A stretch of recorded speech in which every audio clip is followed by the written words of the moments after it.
Good afternoon. I'd like to call the Salina City Planning Commission to order, please. The first item on our agenda is approval of the summary minutes of our April 4th meeting. I would move that we approve them as read. Second. It's been moved and seconded to approve the minutes as read. All those in favor, vote aye, please. Aye. Any opposed? Motion carries. Bringing us to our public hearing item for the evening, application number S, UP 17-1, filed by Rachel Dix on behalf of Opportunity Knox, requesting a special use permit for an open-air market in our C4 Central Business District. This is in a parking lot located on the east side of South 7th Street, south of Walnut, legally described as lots 139 through 157, and is addressed as the 200 block of South 7th Street. Thank you, Mr. Chairman. What we're doing today is something that has not been undertaken before, and that is that we are doing a public hearing review of essentially a merger or combination of two ordinances. One, it lies within the zoning ordinance, and one that is a general ordinance that relates to the use of public parking lots. But back in 2003, we discussed a concept with the Planning Commission where we were having flea markets, open-air markets that took place on commercial lots, some cases parking lots, and some cases postage stamp-sized lots, and then we would receive complaints that those markets were having negative spillover effects on businesses that were perhaps open or not open during that time. So we thought maybe if we had a process that required better pre-planning of those events and provided notice to neighboring property owners before the event was authorized, might improve the process rather than hearing complaints after the fact.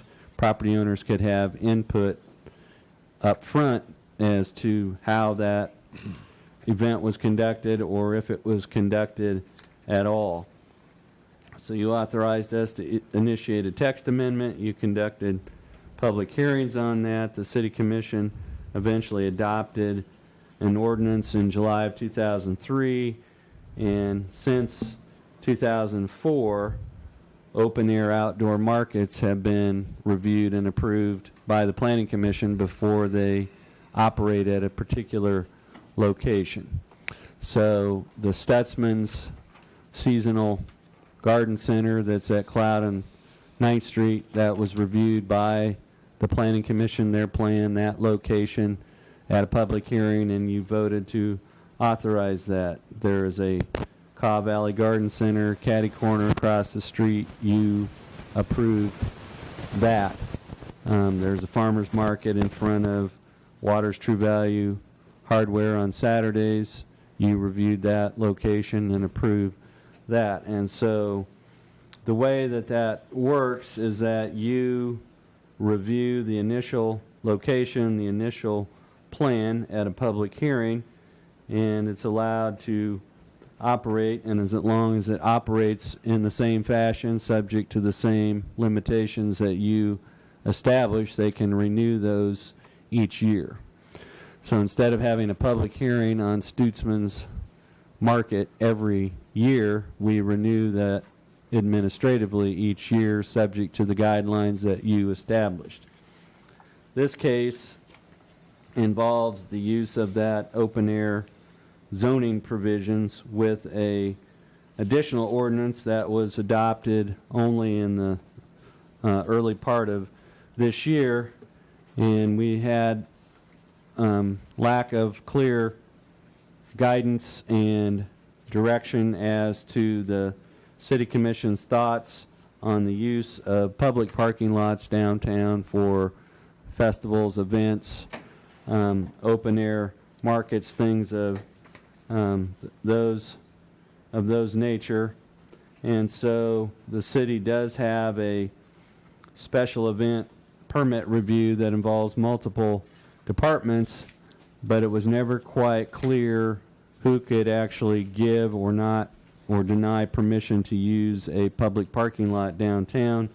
So the City Commission adopted an ordinance that delegated that authority to the city manager with the idea that it would be used for open air markets, concerts, automobile display, products, exhibits, not-for-profit fundraisers, things of those nature. And so the debate relating to that question, and you can see on page 3 that there are positives and negatives involved that were discussed.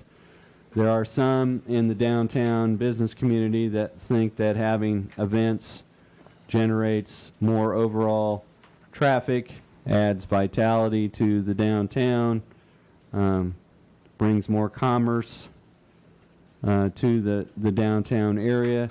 There are also those in the downtown business community that view it negatively, that the use of city parking lots impacts needed public parking, can negatively impact access to businesses, can conflict with schedules relating to those businesses, can create unwanted competition for downtown merchants.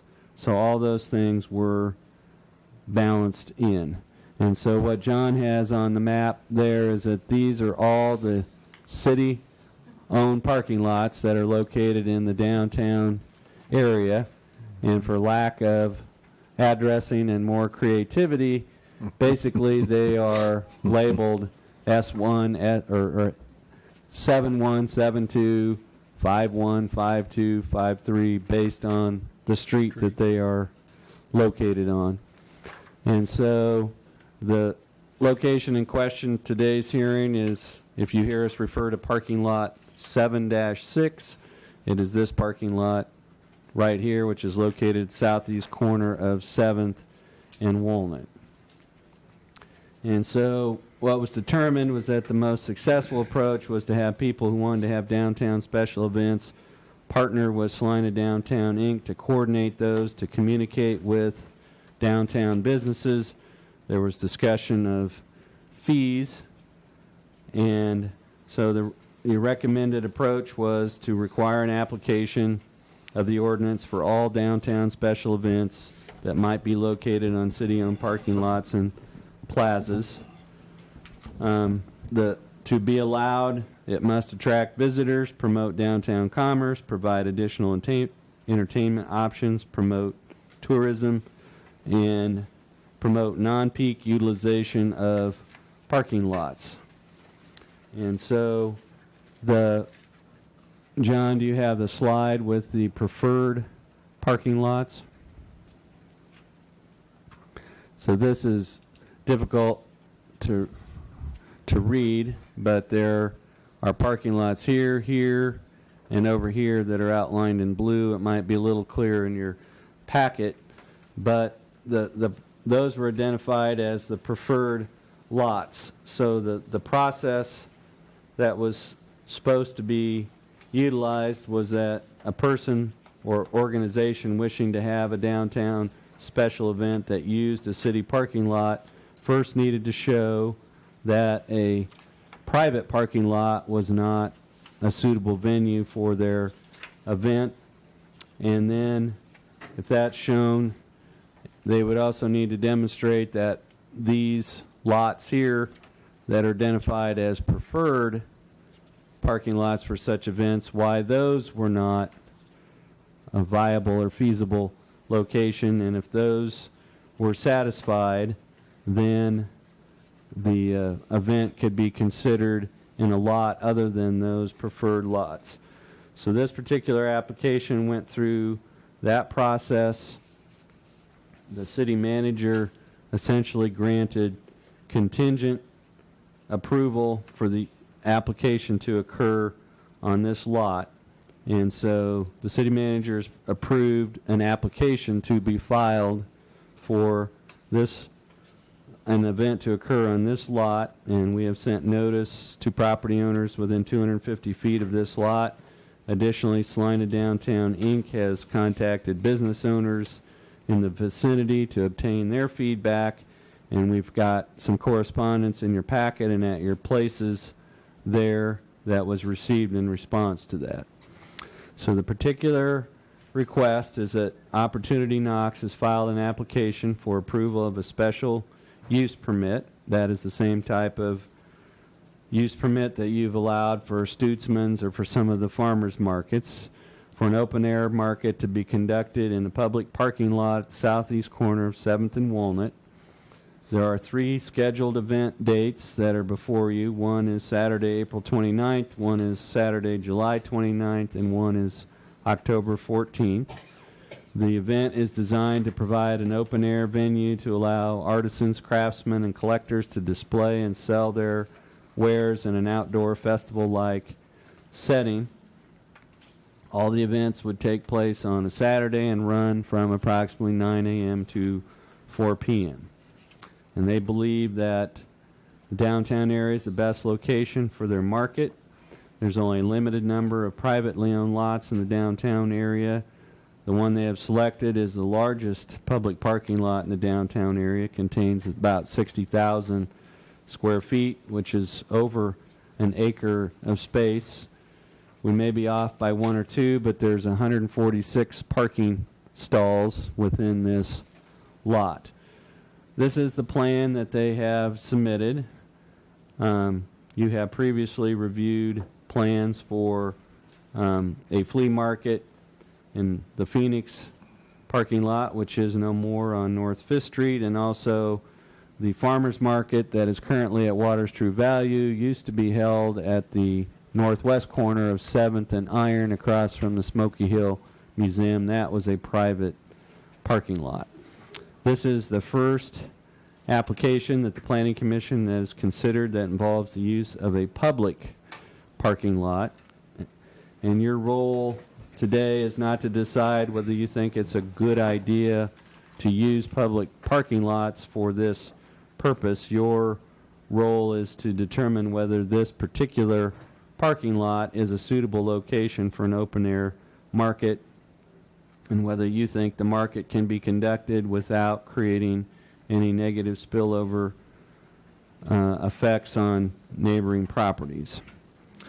So we have outlined the zoning ordinance requirements there. You need to be in a C3 or higher district. This is a C4 district. This does meet the definition for an open-air market. They're supposed to submit a plot plan. They're supposed to indicate who the responsible individual is for overseeing the operation of the market, roughly the number of vendors that will be setting up booths, any temporary structures, what provisions have been made for off-street parking and pedestrian access, and a statement indicating the measures designed to minimize potential adverse effects on adjacent properties. In looking at this, you are within your authority to impose conditions or safeguards relating to beginning and termination dates, hours of operation, improvements to traffic circulation, pedestrian safety, parking, any other requirements that you think are appropriate if you think they're necessary to fulfill the ordinance. In addition to that, the public parking lots ordinance provides some additional requirements. That one of those is providing portable restroom facilities. Another one is placing notification signage regarding the closure of a city-owned lot ahead of the event. Proof of adequate liability insurance for locating on city property. Demonstrating the intent and capacity to collect all applicable sales tax related to the event, and also taking responsibility for cleanup and restoration of the parking lot after completion of the event. So in this case, we're talking about a Saturday market with operating hours from 9 to 4 on 3 occasions in 2017. The market operator in this case is Rachel Dix on behalf of Opportunity Knox, as well as her assistant Corey Hayden.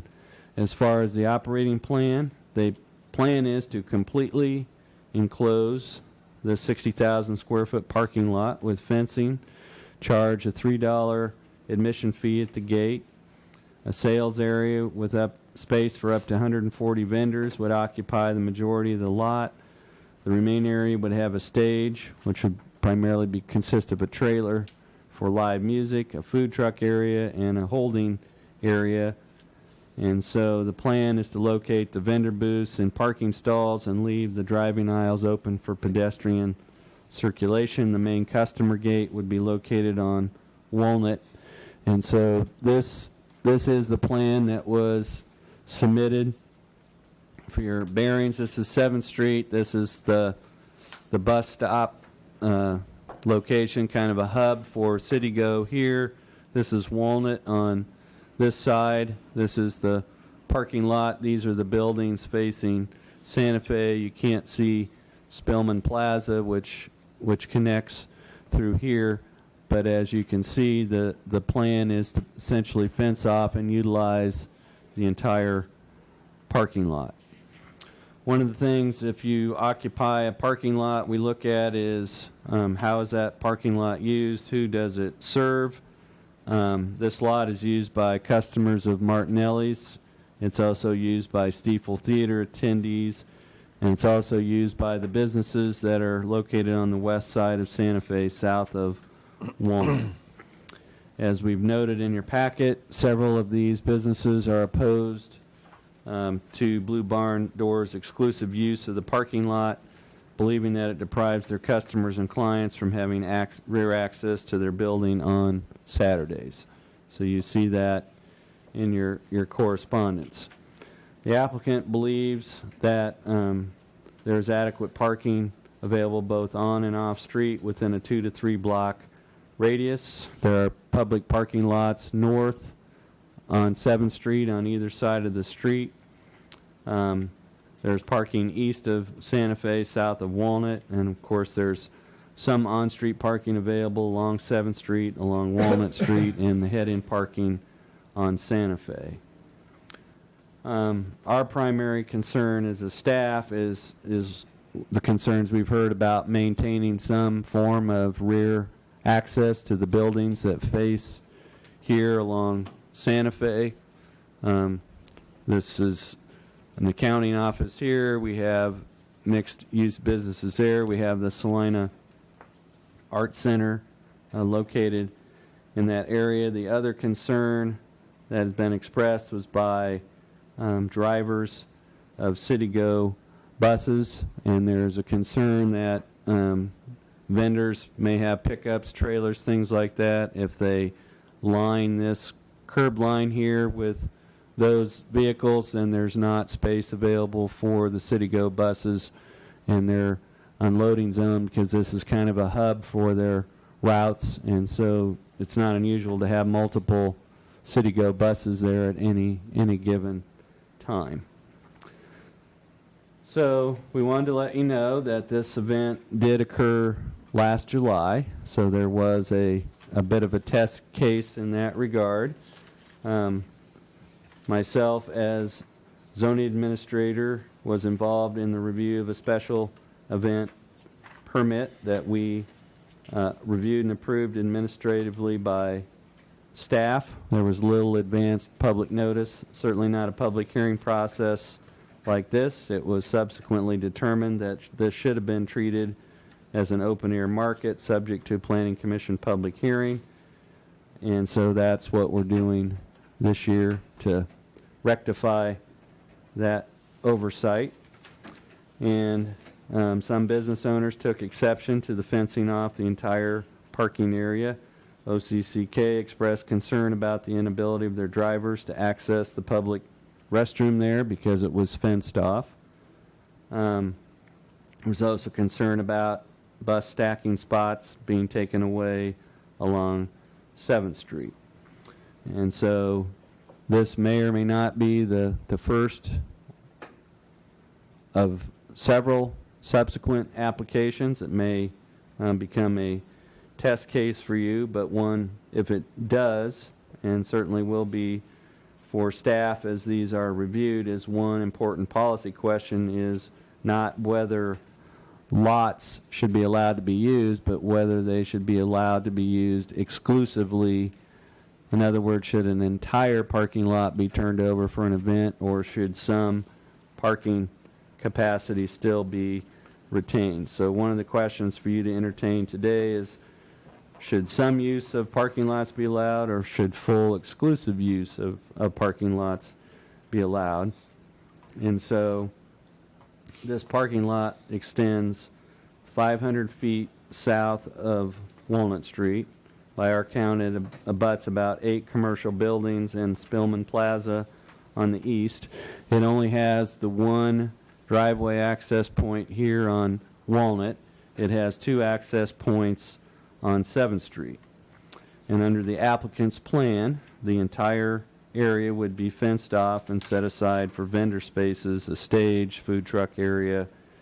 So no parking would be available for the Santa Fe businesses or for any market customers. Had personal interactions with Chuck Carroll and Robert Klubine, who own property on South Santa Fe. They are philosophically opposed to this parking lot being used for such events because they believe that it's too important, its function as a parking lot is too important to be made available for alternate uses, even on Saturdays. We also heard from the Salina Art Center, which is planning events for the 29th and 30th, and they would like to see their rear access preserved. So one question for you to consider today is whether there's a viable alternate plan that would allow Blue Barn Door Outdoor Market to be held in this location, but still preserve some access and parking for the Santa Fe businesses. So John, if you could go to the alternate plan that we developed, and again, this is not, I'm not going to say this is completely scientific, but nonetheless, this is the driveway opening on Walnut. This is the drive aisle. These spaces are all angled spaces coming off of there. This is an exit available on 7th Street. It's not real clear, but basically we have created an alternate fencing plan. And so we believe that if this became the permitted area here and that was fenced off, that this would still be available for rear access to these businesses for parking to the art center. There could be a configuration of gates coming in there similar to what was proposed before, and this is not necessarily I guess it can be reviewed and viewed as a fallback plan. But essentially, we've got a desires here that are mutually incompatible, which is the desire of one faction to have this exclusively reserved for exclusive parking lot use, and then we have the event organizers that would like it to be turned over exclusively for open air market use. And staff's alternate plan allows for use of the parking lot for market purposes, but also preserves some portion of it for rear business access and parking. So your alternatives would be to approve the application for use of the entire parking lot as submitted. If you find that the requirements of the zoning ordinance have been satisfied under that plan, and that would be subject to any special conditions you think are appropriate. And so that would be essentially approving.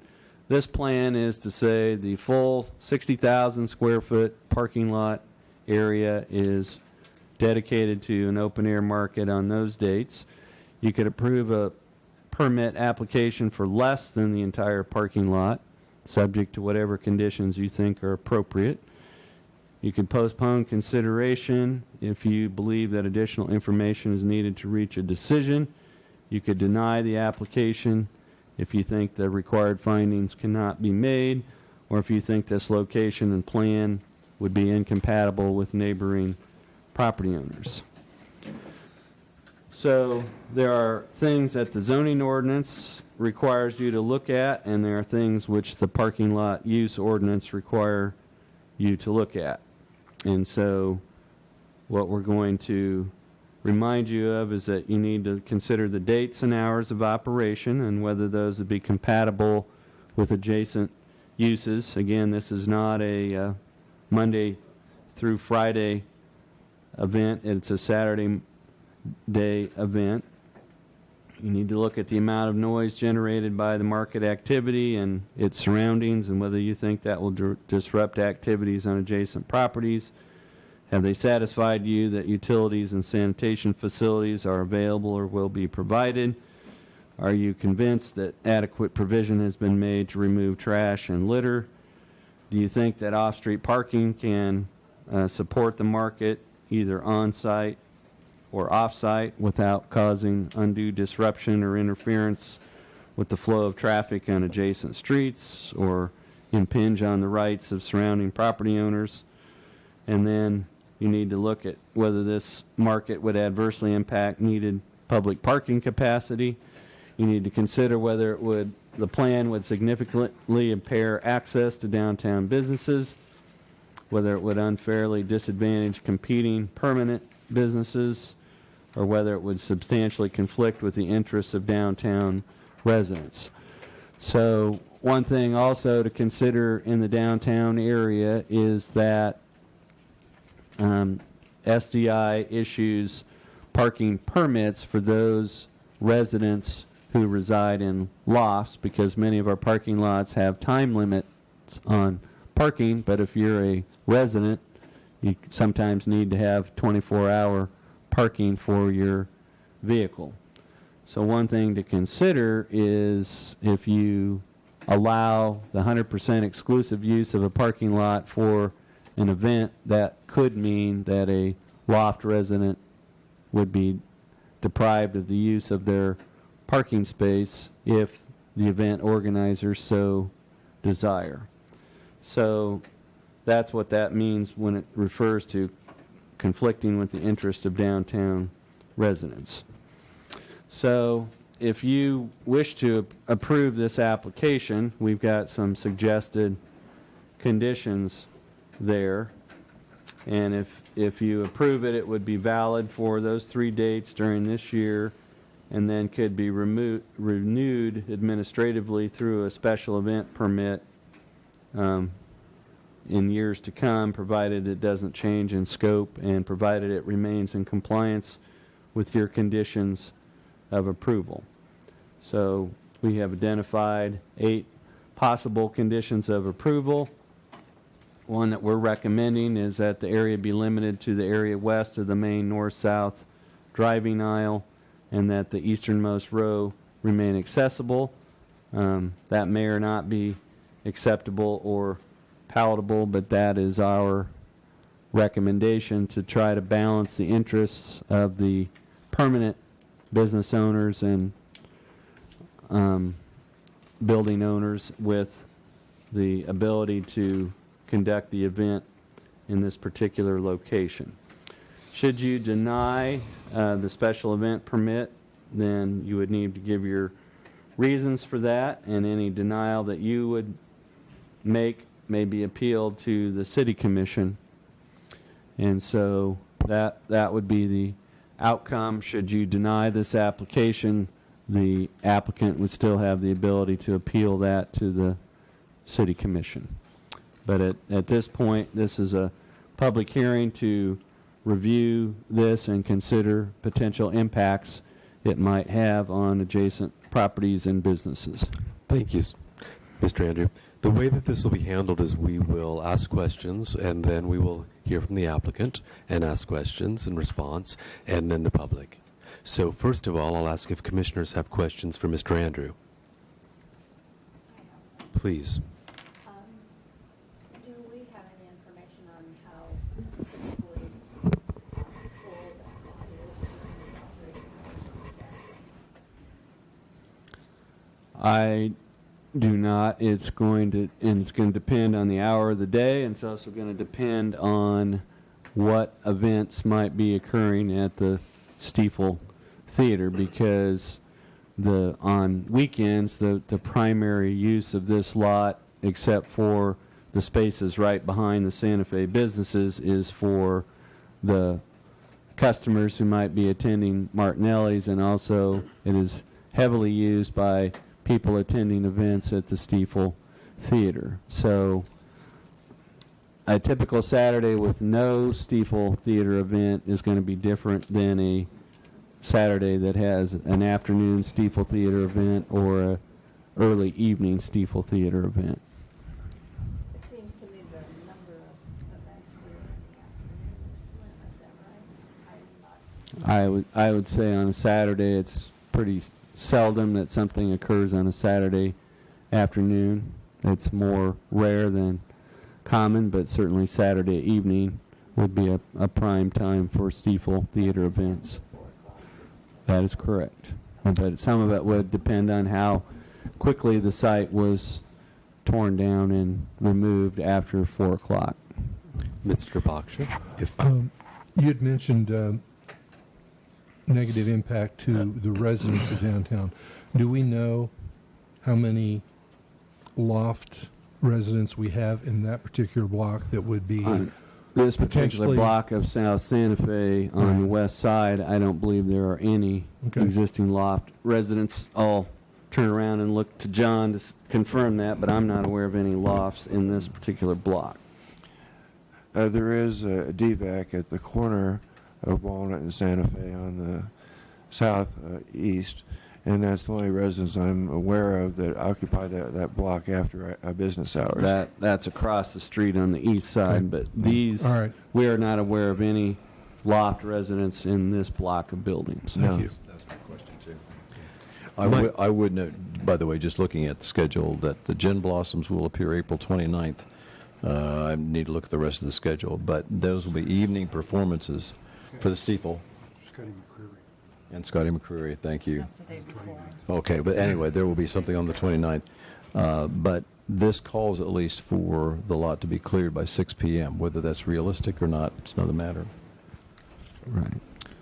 So the idea being that if it terminated at 4 and it was promptly cleared and the fences removed and all that, then it conceivably could be made available for evening parking for the Stiefel Theater. I'm sure you said this, Mr. Andrew, but where was it located last year? It was located in this exact same location. And were there complaints? Yes, there were. And how was that process handled? What occurred is that the event occurred through a special event permit that was administratively approved by staff. There was kind of a debriefing to determine what sort of advance notice that business and property owners in the area had, and it was determined that there was very little except for some notice that the event organizers attempted to hand deliver to those individuals. There were also some unattended vehicles and cars parked in the lot that were seemingly in the way of the event, and so there were some owners who claimed to have had no advanced knowledge of the event and were surprised and disappointed that the entire parking lot was fenced off. And so subsequent to that, there was a study session that the City Commission held to discuss the use or non-use of public parking lots downtown, and the majority of city commissioners were receptive to allowing some use of downtown parking lots for special events, and so an ordinance was drafted along the lines of their direction to delegate the authority to staff to do things that they were doing as a matter of practice, but to provide some guidelines for that. And so you've taken all of that in consideration, and as staff, you've devised what you feel like would be a reasonable request, or what we have if done, what I'll call with our alternate plan, And you can call it a fallback, compromise, whatever else, but if the two extreme positions are exclusive parking and 100% exclusive, turn it over to an event, then somewhere in the middle of that is partial use of the parking lot and partial use of it for a special event. Are there any letters of support? Or any other No, area businesses I have that... heard, I've had verbal conversations with downtown business merchants and members of the business community who think it's a positive for increasing vibrancy and bringing people downtown. And I don't have a scientific poll, but there's an almost equal number who think that parking lots are for parking only. But we do have, the complaints are from people who are not in retail or hospitality. They're in office They are not environments. complaining because they believe that the market directly competes and diminishes their retail business. They're complaining because they believe that parking lots should be left available exclusively for parking and not for non-parking uses. Dean, Commissioner I have Boster. one more question about, there was some discussion about the City Go, so forth. Is that curb line along there marked or signed in such a way that would let the ordinary, everyday, run-of-the-mill person know that they should not park there? I don't know that it has a painted curb per se. There are several signs there that refer to the bus unloading zone, and then there are the benches Right. along there. But I can't tell you about the curb line demarcation. I can tell you that last year, city staff, the clerk's office, myself, and others working with the event organizers made it clear that we felt that vendors and customers should be informed that they're not allowed to park along the east curb line Well, of 7th Street. The only reason I asked that is I've monitored that area just about every day this week, and one of the things I noticed today, for example, is in the curb area where the City Go comes was a large semi, not just a short little bob, a large semi making a delivery park there. So it would lead me to believe that the issue of that being open for City Go is more perhaps an issue of signage and enforcement than it is any one particular event. I think this was a food wholesaler who was delivering and did not want to jam up traffic on Walnut Street. If I could guess, that's what was going on. But still, they were parked right where those buses normally pull in and do their thing. So- I would agree that if we're not properly informing the driving public as to what the primary purpose of that is, then we need to look at curb painting, signage, and other things And that, my only purpose of bringing that up is that I don't think it's unique to this particular request, nor this particular proposed event. Well, and this may well come up with the applicants appearing too, but I guess have the applicants responded to the alternate plan? not that I'm aware of. We didn't discuss it ahead of time. We sent it out in the packet. This would obviously be the ideal forum for them to tell you whether it's Yeah. practical or not. But They would. when we have an irresistible force and an immovable object, then you have to look for some common ground. So Do you have an answer for Mr. Bossemeyer's question regarding who makes money off the rent of the parking lot? who makes money off the parking lot is the event organizers.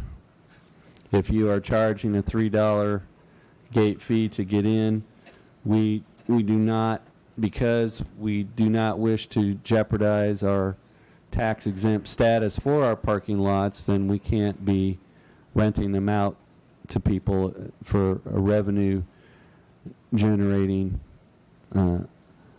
practice. Then we will lose what we don't want to do is jeopardize our tax exempt status for public parking lots. So there can be different fees and charged for services incurred by city staff. So for example, if somebody wanted to have an open-air concert on a downtown parking lot, and they wanted city staff to provide metal bleachers or something like that, we would have a fee that we would charge for that service, but not a fee to rent out or use a parking lot. So the fees would be to reimburse the city for that. But if where this is unusual and why it's coming to you as an open-air market, most of the, while they might be fundraisers for an organization or something like that, most of the events that are downtown don't really have a, what I call a retail sales tax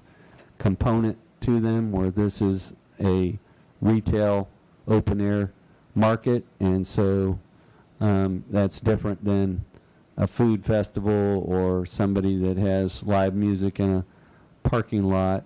So it is the fencing, the charged admission, those types of things is what makes this event different than some other types of events downtown. And but does- the answer to that question is, if there's a gate fee, that gate fee is going to the event organizers, not to the city or not to anybody else. And there's no rent being charged for this parking lot. And does the city require some kind of security or police presence, or do they require that the vendor provide that for the event? They require that liability insurance be provided by the vendor, and But is there an actual personnel? we do not have in protection? our city code, it does not require that they hire private security for the event. They are responsible for event security and anything that happens, but we do not require that they hire off-duty police officers or security service. So the point made by the Arts Center regarding fear of being harassed, is that a valid fear? I wasn't there, so I can't respond to that. I think because there was a perception that there was a lack of advance notice about the full fencing off of the parking lot, I think that that was off-putting to some of the adjacent business and property owners. That, and as a reviewer of the special event that occurred last July, having reviewed the application and plan, either myself or the city clerk understood from the event plan that there was going to be a completely fenced off parking lot and admission charged. I will acknowledge that that is what occurred last July, but that's not what we understood that we were reviewing. So, And there's no kind of code in this ordinance that requires some kind of oversight by a third party, whether it's private security or whoever, at the event. we do not require Even that. though it's 1,500 people is what was there last year, and possibly more this year on one parking lot. We don't have any kind of... When the ordinance think maybe we was better drafted, consider that. reviewed, and adopted, that was not included as a requirement. It is something that you, as planning commissioners, reviewing this and attaching conditions that you think are appropriate, you would be within your rights to require that. And then the question would be how that is confirmed that it in fact happens. Thank you. Any other questions for staff? Yes, in setting up the fence, it appears that they would have to put holes in the asphalt parking lot? You would have to discuss with them how they erected it last year, since I don't think that the staff reviewers last year didn't understand that they were going to fully enclose it with fence. They would be in the best position to tell you what kind of fence and how it was installed. Other questions for Mr. Andrew? Yes. Is there adequate electricity to service vendors and the band? There is electricity available in some of the light poles, and also from the public restroom that's there. But again, I will defer those questions to the actual needs of the vendors to the event organizers. But we have modified many of the light poles downtown to have exterior outlets that do provide power where it's needed For events like this? for events or for holiday events or parades or things like that. Most of the light poles are equipped with outlets. Other questions for staff? Thank you, Mr. Andrew, for all the I answers. would just note, Yes. in looking through the ordinance, and this may or may not be germane, but Section B, location item number 3, says that city-owned parking lots on either side of the 100 block of South 7th Street, which would be north of here, and the east side of 100 block on South 5th shall be considered preferred locations. It does not specify that these are Yeah, I exempt, have that obviously, same but- question for the applicant because there's not a response from Mr. Gage. So, yeah, I have a question about that also, but I think I'll wait for the applicant. Anything else?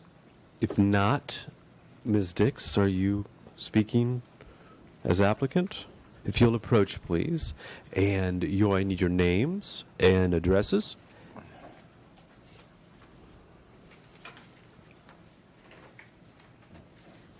I am Rachel Dix, the applicant of Opportunity Knox LLC, and my co-owners are Megan and Corey Hayden, and we have operated now twice, once in the downtown district, the Blue Barn Door Outdoor Market, and so we've kind of made some notes as we've gone along through both the presentation as well as the discussion, and hope to kind of get you up to speed on kind of some things that definitely we're hearing as concerns. So I'll let Megan go ahead and get started. Thank you. Hello. Hello, Megan. Hello. Can you hear me? I don't think it isn't on. You're Sorry. on. We're fine. You're on. Okay, Yeah. I think she needs help though. Really? Test, test, test. I can hear you. Oh yeah. We can hear you. Dean, it's okay? It's fine. Go ahead. Well, thank you very much for having us, first of all, and allowing us to talk. And we learned a lot in our July event. We were new to it, and so was the city. So we are definitely learners. We're willing to change. We're willing to work with anything that we can get within reason, and we're really happy to be here. So I wrote down some things as you guys went through that you had some questions on that maybe we have a little different insight. One was the fence being installed or not installed. We never did anything to the concrete or light poles or anything like that. It's all freestanding, and we had some issues with some poles falling down that we are going to address at these events. So that's it's totally self-sustained, yeah. Every 10 to 15 feet, there's the flower boxes, and I drove T-posts into the ground, Into the dirt. into the dirt in those to run our fence along it, and they were zip tied to that fence. So then, when it was over, we pulled them out of the ground. We didn't, drill holes in the concrete or the asphalt or anything like that. So we didn't disrupt any type of permanent damage to anything. Okay, is that good? Okay, security at the event, we did discuss that, and we had a total of 1,500 people throughout the entire day that we could estimate that we had come through. So at no one time was there 1,500 people on the premises at one time. So that's kind of, it's a number that's from 9 a.m. until 4 p.m. That we got that number. So we're not opposed to having security by any means. Corey has been in many situations where he's needed. He's a retired fireman, so he knows safety and my words. Where they help you if you're hurt. CPR. Yeah. Basic first aid, and then he's available the whole entire time. And he had a little scooter that he was able to drive around and just let down any fires that came up throughout the day. It was very smooth. We had one issue with a lady that got overheated, but she had just had some heart issue and was not supposed to be in the heat. And she came. And so for some reason, God or something, my mother was there, and she's a registered nurse and was able to take care of her, drove her to her vehicle, and got her to safety. So she was fine when she got to the air conditioning. Refresh for me my memory. Did you not control the number of shoppers into your area at any one time? No, we we didn't Okay, I control didn't know. that Okay. number, Okay. and there's been a lot of space that through the driveway where people would technically drive two cars, one going one way and one the other, was available for patrons to walk. We had 2 water stations available at both ends. The church next to the parking lot actually even manned one of those stations for us. And then we had free water in our tent as well for anybody that needed some on that day. And was it important to have a fence? I mean, was there no other way to control it? I know it's a private event, but No. you couldn't do it with placards or bracelets or something? No, there's no other way to control it that way. Just thinking, because there's no land locking or anything around like the River Fest. There's only, they'd have to go across the river to get in. So there's no situation like that. So it's just an orange construction fence, which of course we want to change how we did it last year to alleviate and open up that walkway. Is what we would do, the alley walkway. Can you tell me a little bit about, I heard some information about sales tax Right. collection, Yes. remission. How does that work? It's all handled through the IRS and through me as an event coordinator. I do all the paperwork on the side of our event. So I contact Robert Attic, who is an IRS agent. I contact him before the event, and then he gives me special numbers for the sales tax codes for that day for anybody that doesn't have a Kansas ID.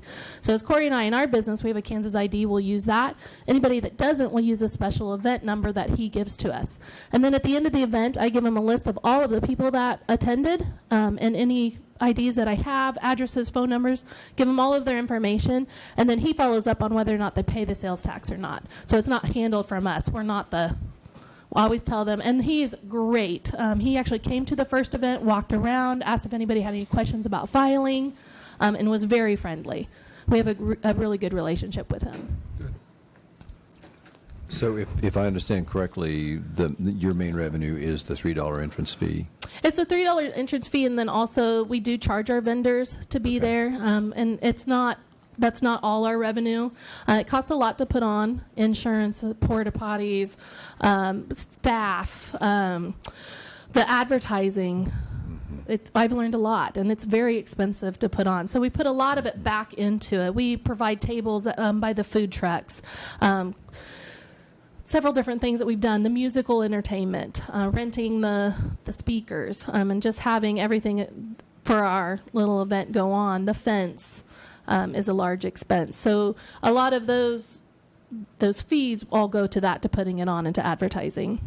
Advertising is the main one. And Megan, you've heard and seen the city's alternate plan? Yes. And your thoughts? My thoughts on it is that it's not going to be big enough. We're going to outgrow it. We already outgrew it with the July event. And if they want to put it up, I have kind of another idea that might work a little bit better too. I know one of the main issues, there's 2 main issues. One is the access to the back of the buildings, and I can address that very easily. And then the second one is just having parking in the back. There was a recent study done with this downtown on parking that's available in the downtown area, and there's over 1,200 parking spots. And this is just from recall, and it was through Maggie Gillum at. Gillum Architects. Yes, thank you, Gillum Architects. She's the one that posted about it. So I just saw it. So I haven't seen the actual report, but I know that that's what they found, that there's adequate parking in downtown for any events that you like to put on. And so what we were thinking was, Rachel, you can see the fence on the top. That's the main issue, is that people, and I'll also address the harassment of the Salina Arts people in that when we saw that, we're like, what are they talking about? And they came to the gate. They couldn't get to the back door, and that's the only way that the employees can get in. And so we just called Corey, and Corey said, come on in. So we just let them come in through the gate and go right to where they needed to go. So probably, as Dean kind of addressed, that maybe harassment in that they were just shocked to see that day. So the fencing would go, not block off the walkway, and it would go just on those bushes there. We would like to see that. There's like mulch landscaping that is between the parking and the walkway. There you go. Yeah, there you go. Right through. So that the fence would go right there, along that. So where the bricks are would be totally all open. So your thoughts are that people who have offices along there can either park on the street or in another lot nearby or somewhere else for that day? On street, the front of the front building, the side buildings. There's several parking lots that are within a block.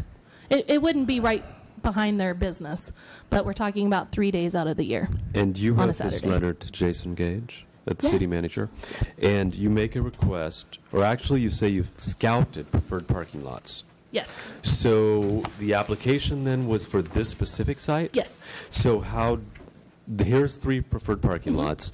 Did anyone respond to this, or did you just then make the application for your number 1 preferred site? I made the application was for done our last number 1 year. site. They came back with, we'd like you to look at these 3 alternative sites. Mm-hmm. And then in that literature, it states that if those aren't conducive to what you're doing, then you need to write why. You need to write why a private parking lot won't work. Mm-hmm. And then you need to write why the alternative or the preferred parking lots won't work. And Jason Gage felt that my letter met those requirements and gave us okay to go ahead and go with it, pending this approval. How do you think it impacts downtown? Not that it matters in this Right. particular I think discussion, there's both but positive and negative. Anything that we do in Salina is positive and negative, including the River Festival. And when it comes, it's positive and negative. So you have to kind of look at both sides. And the comments are valid that, some of them, not all of them. The bathrooms aren't always open on are not open on Saturday unless there's an event downtown. So we had a City Go employee that was upset that she couldn't use the restroom. And then, so we let her use the restroom, of course. And then we found out later that they're not even open on Saturday. So that wasn't a valid concern. There was a valid concern where we moved a bike rack, and we did. We moved it, and we forgot to put it back. We absolutely did. A concern about trash, that we use their trash dumpsters. And I can't control what people do and do not do at this event. Unfortunately, if I see them putting trash in, of course I would say stop. But I know as a person, I went around and picked up all the trash, even in the dumpsters that probably wasn't even ours, just to make sure that I left it better than how I got it. That's how I was raised. So I was picking up possibly even their trash. I don't know. So I just wanted to make sure that we weren't seen in a bad light. So we did make some mistakes. We did, and we're fixing those. One was our fence was attached to one of the buildings on a pole. I believe at the Carroll building, and we will not do that again. So it was a quick fix because our poles kept falling down that were holding the fence up, and so we grabbed a zip tie and zipped it to the building, just to kind of stop because one of our vendors was having a lot of issues with the fence falling down. So we just quick fixed that right there. So there's lots of things that we can do, and there are valid points that you have to kind of go through and fix as you go. So those were valid ones that we can fix easily, and we're willing to. I think you may have addressed this, but the 2 parking lots in the 100 block Yes. across the street from each other, I'm assuming that would mean that you'd have to fence off both of those areas Right, separately, yeah. and If you that's a go- concern? Yes, sir. If you Yeah. go down there, the public restroom is in the very small lot. U&B parking is there. There's lots of residential parking there. And it's very small on the one side, and then it's very large on the other side. And we were frankly just confused what was city, what was public, because there was a lot of parking that was blocked off for lawyers and different things. So we just really weren't sure what all would be available. And then on that side, there's no restrooms. And for public safety, we didn't want them crossing the street. And then the smaller lot on 5th Street, we felt could work. It was discussed that we went and talked to the patrons. We did. We worked with SDI. We worked with the Chamber. We worked with Salina Arts and Humanity before we even brought the July event, and did everything that we could. We went by every single business and gave them a flyer and said this is happening. And on that 5th Street, there were some very angry business owners, and we just thought, well, we're not going to do that. We want everybody to be happy and to want us to come. And so we just kind of squashed that. There was a gentleman that had parks his van there 24 hours a day, 7 days a week, and he was very upset that he had to move his van.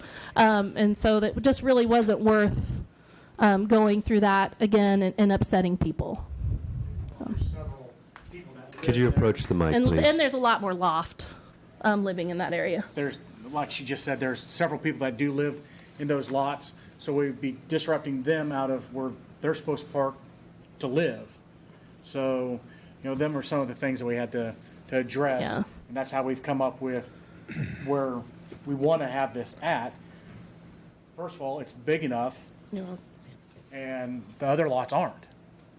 When you get 150 vendors, they just don't fit into those other lots.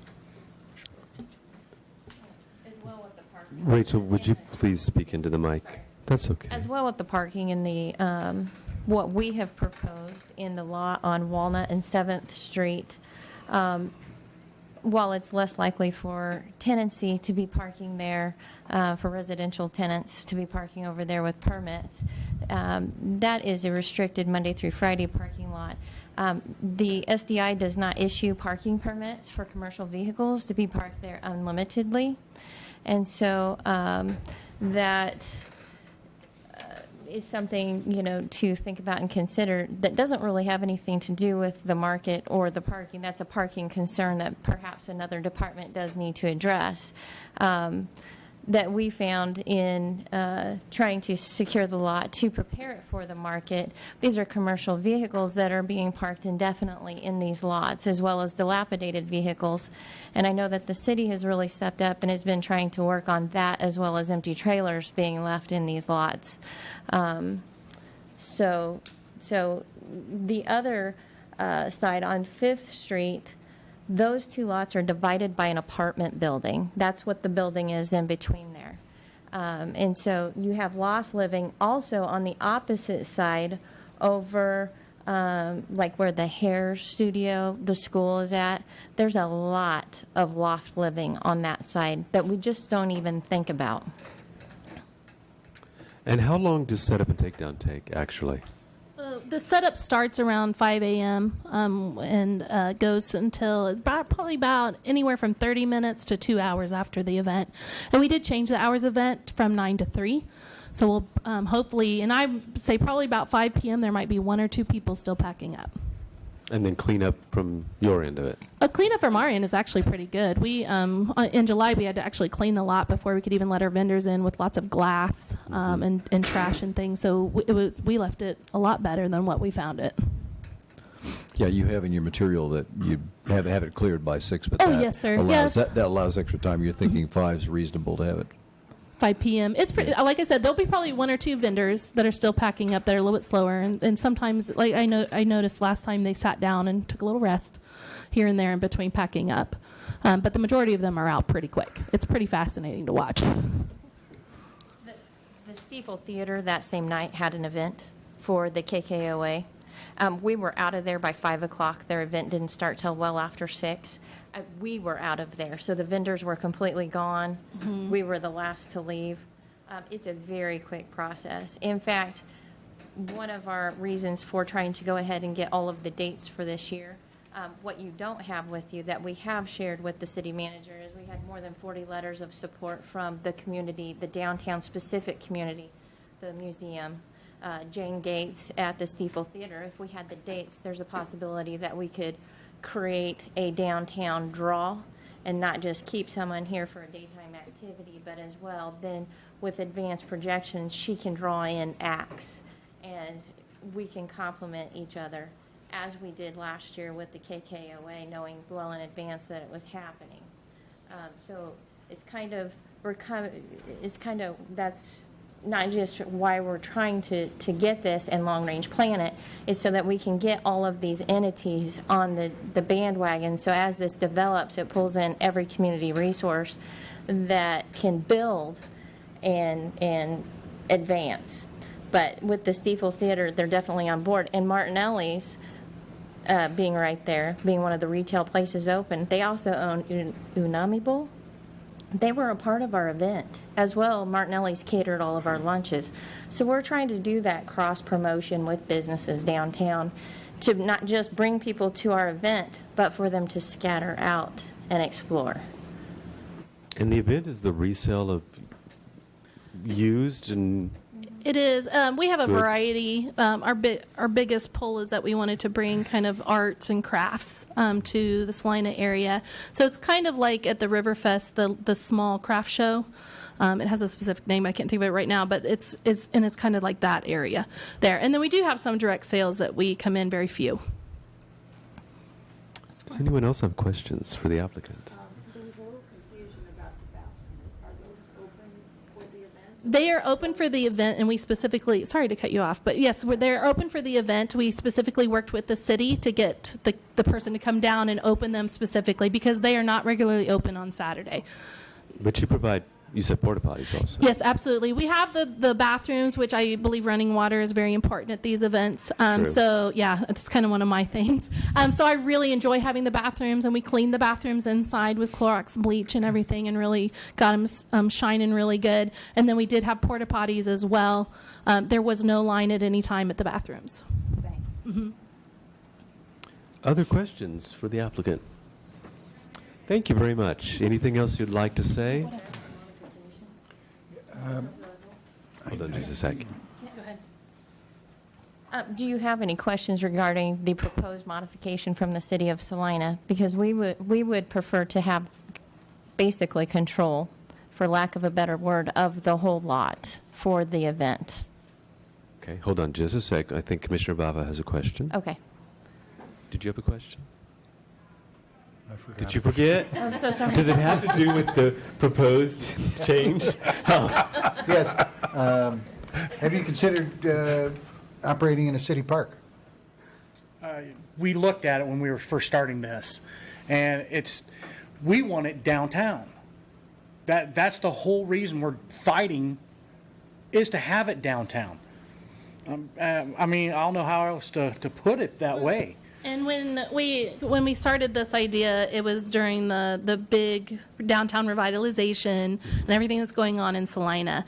And we had several people. We talked to the Salina Arts and Humanities and also the Salina Downtown Inc. And we want to bring something different. We don't want to bring the Smoky Hill River Festival to Salina. We want to bring something different. That's kind of a popular item right now, is these one-day, short time period home business that can afford to come. So our vendor fee is a lot lower than the River Fest, and they can come for that one day, and they can afford that vendor fee to come in. So we have considered it, and then quickly decided that's not what we want to do. Other questions? How far away do vendors come from? We have vendors from Colorado, Nebraska, Oklahoma, all over of Kansas, Missouri. So we outreached and got vendors from all over the place. And Salina. And Salina. Salina. Yeah. My wife and myself own a business, and we are vendors. So I do roughly about 30 shows a year. And so this is a popular thing, and Salina needs something like this. This is a circuit, believe it or not. I come into this not from the business side of the operations of the craft side. This is a true circuit. And so in having advanced dates, that these type of businesses that travel within these circuits is vital. Corey's booked up through October, and sometimes I let him go in November, but not always. So every weekend, there's a place to go. There's somewhere to make money, and this is what he does for a living. So he's a metal artist. So when we say, to get those dates and get them early, April we're late. We didn't get on the circuit early enough.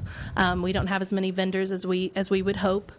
Because of the date. And we haven't pushed it as much as we wanted to because we're still waiting for commission approval, even though we got city approval. So we're late. People are already booked. There's 2 huge shows, the front page of the paper last week.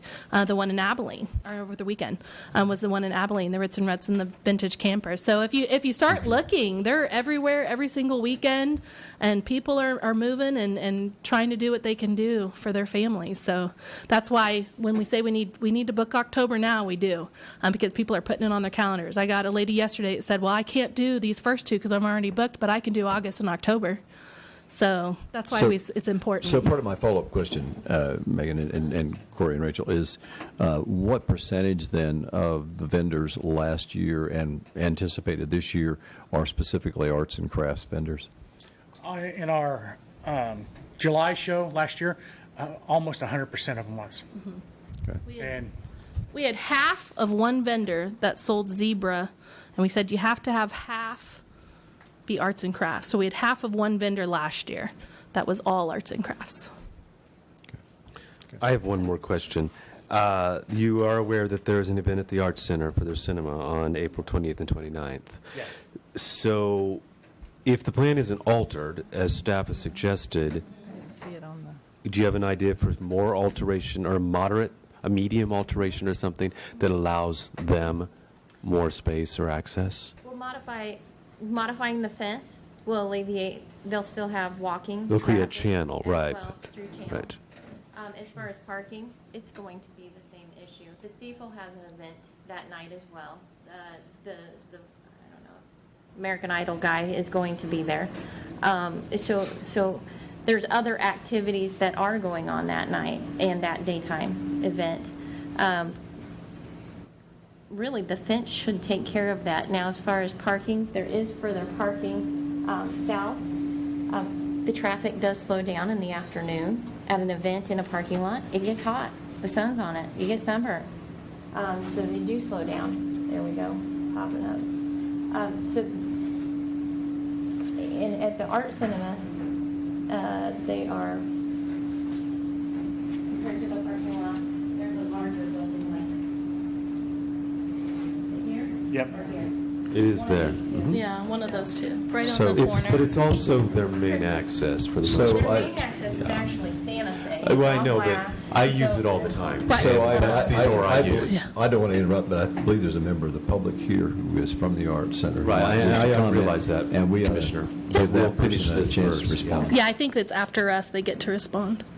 Yeah. Any other questions for the applicant? And there should be room for exchange. That's what this is for. Yes. Okay.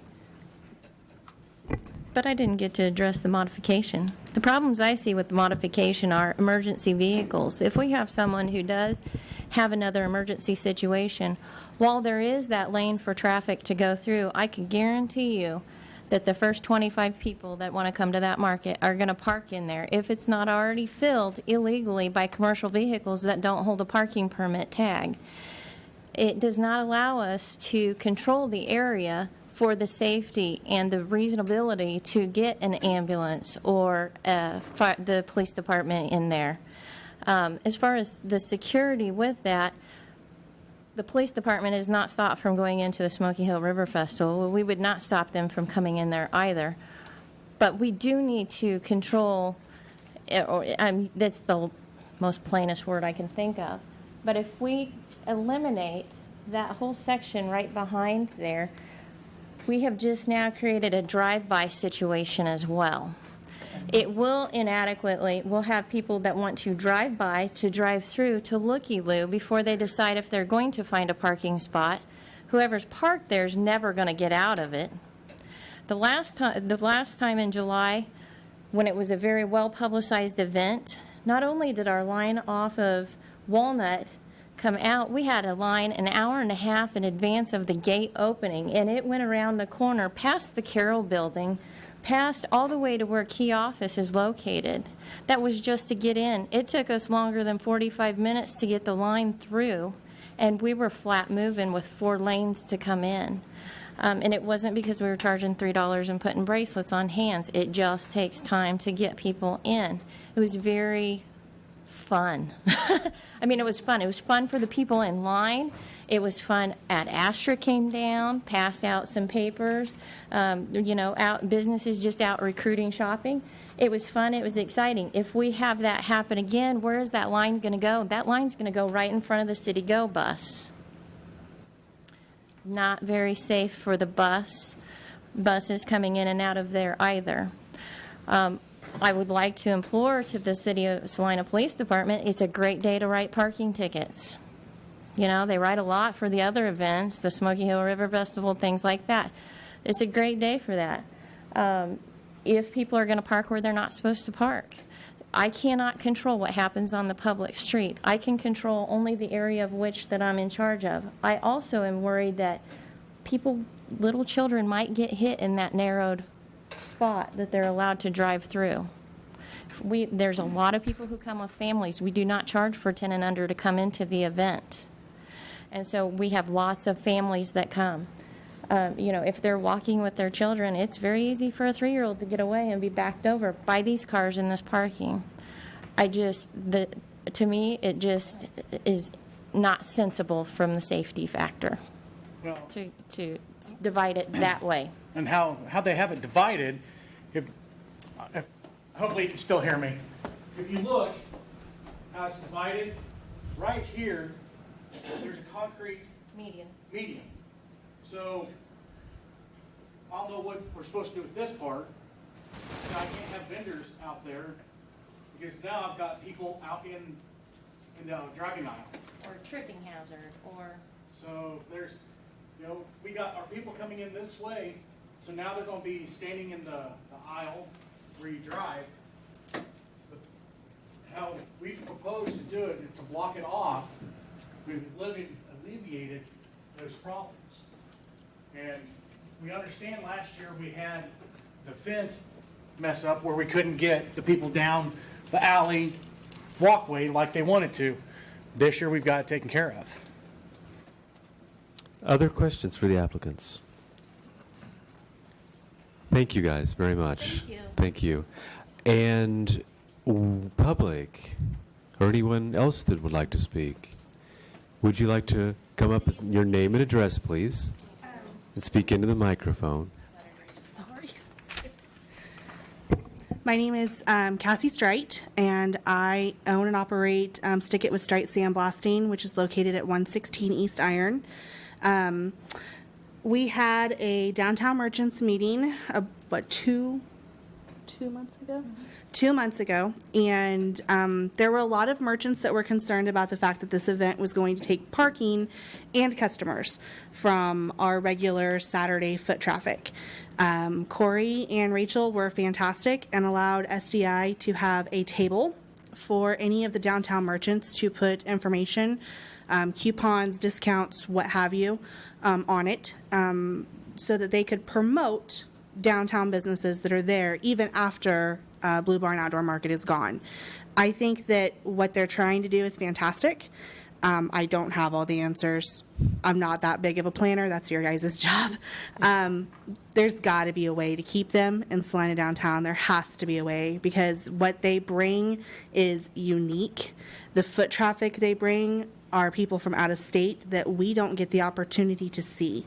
And not only that, but they're offering Salina downtown merchants a free advertising venue specifically for this day that allows us to say, hey, we are here in Salina downtown. Salina downtown is not dead. And there are people from Wichita that when you tell them you have a business in downtown Salina, they say, oh, are you sure that's where you want your business to be? Everything's going south in Salina. I don't want my business to be south. I want it to be in Salina downtown. That's where we need to focus on improving, and where we can capture a lot of revenue that is being lost, quite frankly, in Salina. So I just wanted to show some support and let you know that they are working with merchants. Anybody who wants to take them up on the opportunity is able to take them up on the opportunity. I've been putting my feet to the pavement to spread the word that, hey, we're going to have giveaways. We're going to have the opportunity for you to advertise free at this table, and also to get volunteers to help man it.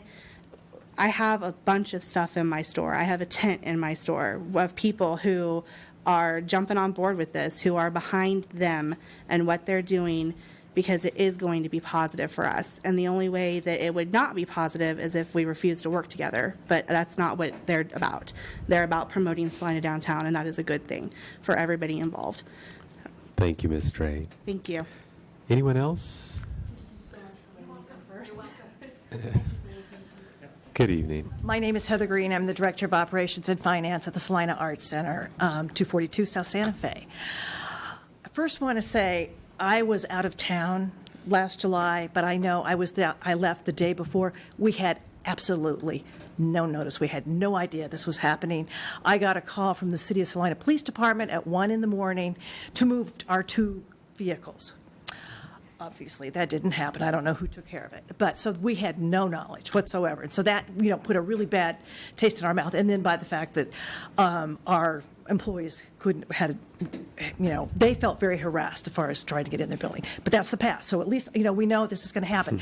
We support it, but we support it with the respect that we have to be respectful of those of us who have businesses there. The City of Salina now knows, after having some of their planning meetings in our building, more than 50% of our traffic goes through our back door. That is one of our primary entrances. Our cinema, which is not located in that block, but is located 2 doors up from Martinelli's, is having their 20th anniversary, the 28th and the 29th. We will start at 7 a.m. on the 29th in the morning. Now, we'll be done by the time, at the nighttime. So, I believe that we can make do with the parking that's available. But I think there has to be just the respect that, we're not the only business that's open there on Saturday. I know Bob Klubine was ready to explode last year over this. But, we think it's great, but there's got to be, I think there's a compromise. And that's what we would like to say. And we really appreciate having the knowledge of the dates now, because we can plan. I've got it on the calendar, move the vans, because I don't want to call in the middle of the night again. But like I said, we want that respect. We'll give you guys the respect, but we want the respect back, that's our business. And we have classes, we have different things that go on. And so we just need to have the knowledge. Knowledge is everything. Thank you. It is. I have a quick question before you leave. As I understand their plan, it allows the walkway, the brick walkway next to the buildings to be open for walkway access. Does that seem sufficient for you for? I think I'm not sure it's sufficient, but it's adequate. I mean, it's better than what it was last year from what I understand. Okay. So, I mean, yeah. You guys have the planning to do. We just need to be able to get in our building. Are your vans typically parked there 24 hours? Yeah, they are, because we use them. I mean, that's where they're parked, because we use them during the day. I know Bob Klubine has 2 vans that are there that they use for when their CPAs, their accountants leave. Okay. When they go out of town or whatever, they use those vans versus their personal vehicles. So, I mean, yeah, we have the old Capers van, so maybe it's kind of dilapidated looking, but that's one of our vans. But I'm not aware of any other disabled or other cars other than the ones that the businesses have there that do park in that lot because we use them. And I know, by the way, that's been a subject of some controversy. For example, Martinelli's parks right behind the Martinelli's place in the other parking lot with you may have seen it, with a wire, heavy metal apparatus that would really mess up your car if you got too close. But then you want to accommodate downtown businesses and show respect to them as well. So I understand that. Thank you very much. Thank you. I guess we'll try to blow it up just so that we make sure that do the patrons that use the rear door for the art center, do they use that because they're coming from Spillman Plaza, or do they use it because they're parking in the back in that lot because it's more convenient? And so this area here, you may have to blow that up, John. It does correspond to the alleyway, because I just want to make sure there's a full meeting of the minds of where this fence is proposed to be, and you may have to blow it up further, John, so we can see where the alley is and where the fence line is. It's where the decorative brick is. It's going to be west of the brick. So it's going to correspond to the edge of the trash corral there? Yeah, it would come just like this, just basically like this yellow line is. Now, realized last year in July, we also had control of the Spillman Plaza. We applied for it and were granted that as well. So we had Spillman Plaza closed off as well. We're not applying for that this year. We want to clean this up. We want to accommodate these businesses with the walkway traffic in the back. Do you have a question, Commissioner Bachman? No. No? Okay, then we're going to close the public hearing unless there's some. Did you want to speak? No. Then we're going to close the public hearing and bring it back up here for discussion. And Mr. Bachman wants to be first. Go. Well, I'm going to put some perspective on my age, I guess. I remember coming to Salina in the 60s, and my folks never parked within 2 blocks of where they wanted to go because there were a jillion people downtown. My God, we should be so lucky. Right. We should be so lucky that 3 times out of the year, people who want to go to something might not be able to park right in front of where it's at. I'm sorry. That's my first comment, and I'll try to back up and let other people have, because I have several more. No, I'm going to have one more. If you look at the hours of operation, Klubine and Retley are not open on Saturdays, ever. No, they're not. Well, maybe by appointment only, but if you look at their website, unless their website's out of date, they aren't open on Saturday and Sunday. And it's after tax season. Well, whatever. Okay. I have others, but I'll wait. Well, so, yes, I'll agree with all of that. And you looking for anything else you want Oh, I'm waiting, yes. Commissioner Jackson? I think, I agree with Jerry. I think this is, the downtown excitement and the attraction of people to downtown is a really positive thing in the whole. It's a good. I think we're prone to want to have to park right in front of a door here. No one wants to walk one block. They'll drive around and around and around to find the parking place in front of the door. So I think we just need to assume that it's possible for one day for people to maybe walk a block. Right. I mean, we try to encourage connectivity. We try to encourage walkability on this. That's what we're doing here, and that's what we're encouraging. But yet, we're afraid that someone might have to park across the street. So I'm not inclined to worry about that. I understand disabilities and those things, of course. So I would hope that those people are embraced, and if that is a situation, you do everything you can to help assist and encourage them to get where they need to go. I also, however, do understand that there are other things going on. And as a patron of the Art Center and other areas down there, they also need to feel free to come and go. But I'm certain that Ms. Dix and her colleagues will do their best to enable those people. And I appreciate the applicants' efforts to refine their operation, accommodate the needs of business and customers around there. And they could even, I suppose, suggest that there be a nice, cool theater to go to. They want to rest their heels for a little bit for an hour and a half at a time, all through the day. Yeah, And so- I wanted to also say that I really appreciate the alternate plan. But from the moment I saw it, I had the same concerns that Ms. Dix had. It seemed like a long corral to me that would just be a traffic nightmare. And really, there should be no parking there because there'd be a continuous backing in and out. I wouldn't drive through there, and I wouldn't park there if Right, it was and- available. And for me to speak about that just a little more calmly maybe than I did before, is that if we went ahead and adopted that alternate plan and opened up, I don't know what, there are 50 parking slots there, there's absolutely nothing to prevent every vendor from utilizing one of those parking lots. They are public parking lots. They're not assigned to a business that happens to reside in that block. Case in point, I happen to live across from a church, and I can guarantee every Sunday morning from my driveway to the neighbor's driveway, they're parked in there bumper to bumper to bumper. Would I prefer they not? Absolutely. Have I even from time to time made some crude comments about it? Absolutely.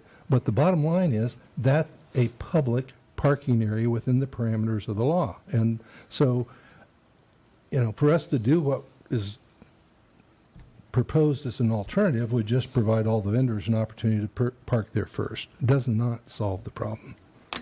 And finally, I'll say that I really do, I would love to have seen this plan come forward with some security other than you. I'm sure that you are more than capable of taking care of a situation, but I would hate to have something happen and then sort of sour everything that we've said is a good thing, because you don't have an unbiased party or someone that's not emotionally attached to the situation governing that. I just think there needs to be some kind of entity that can mediate and not have ownership in the actual event. But that's an opinion. I'm not going to require that personally, obviously. So, anything else? So in that spirit, I would move we approve application SUP 17-1 with the expectation that the organizers would continue in the spirit of cooperation and make it as good an experience as they have, and trust that they'll do so. I could second that, Mr. Commissioner, if you were going to delete one of the requirements that is a part of that. Is yours with the 8 recommendations? Because one of the 8 No. recommendations is to modify the parking. Right. Okay. Yeah, so we'll need to. With the elimination of, the modified. If Parking. you were looking to do that under the alternate plan, then what you would probably want to do is to modify the verbiage in condition 1 to say that the open-air market shall be limited to the area west of the north-south alley, and that the alley must remain accessible during the event. So added. So the way that's worded, you would just say the open air market shall be limited to the area west of the north-south alley, As opposed to and the driving alley around. must remain accessible during the event. Thank you, Dean. And then, To me, an alley is for driving in. our alleys Not in that downtown are limited to pedestrian use. There are poles Because in we the have middle of poles some and of them. barricades that prevent- I drove down one yesterday Just to as a find general out there was a reminder. pole in the middle of it. Right. That's because Oh, by the way, don't drive here. they are pedestrian Where am I alleys. supposed to go? Why do you think they're brick? They're pedestrian / pole alleys. Okay, so then that would be And I second a it. motion to approve application SUP 17-1 with the 8 recommendations. However, recommendation number 1 would be corrected to read that the open air market shall be limited to the area west of the alley space, west of the north-south alley, and the easternmost, no. The alley must remain Must accessible remain, okay. during The open event. air market shall be limited to the area west of the alley, and then The alleyway must be, And the- remain open and accessible. we all know what we mean. Yeah. West of the alley, and the alley must remain accessible during the event. That's why I'm glad I'm not the chairman. I can just say thank you, Right. Dean. That's Right, good. and Yes. I should have written that Isn't down it on my east of the trusty alley? pad. I'm sorry? Isn't it east of the alley? It's West, west. west of the alley. East of the alley would be the businesses that face Santa Fe. So this is Look east at of your the ad. alley, this is west of the alley.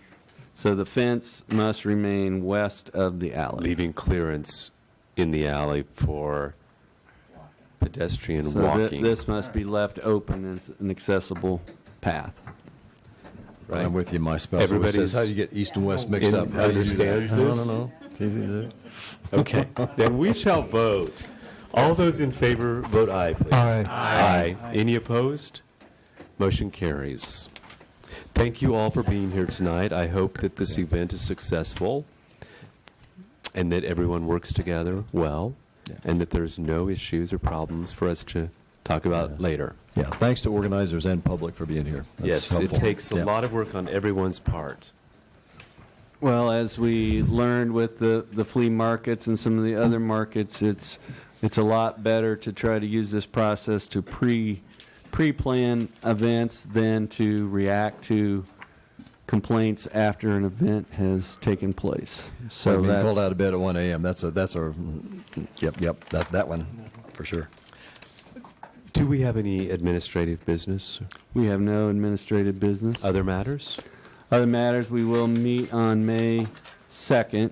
I would want to report to you that in December, you approved a site plan and design plans for a Foley tractor facility on North Ohio. They put the project out for bids. The bids were excessive in their mind, and they have redesigned some aspects of that. We considered the redesign to be sufficiently different that we would bring that back to you for your review, the modifications that they have made. So that will be on your May 2nd. To the site, but not to the building, or both? To the building. To the building. And the site. So Okay. that will be, we told them that those modifications were not something that we felt comfortable at the staff level, so we're bringing them back to you for your review. Excellent. We'll look forward to it. Anything else tonight? Yes. I won't be at that meeting. Okay, but you Duly noted. you will get your packet, so.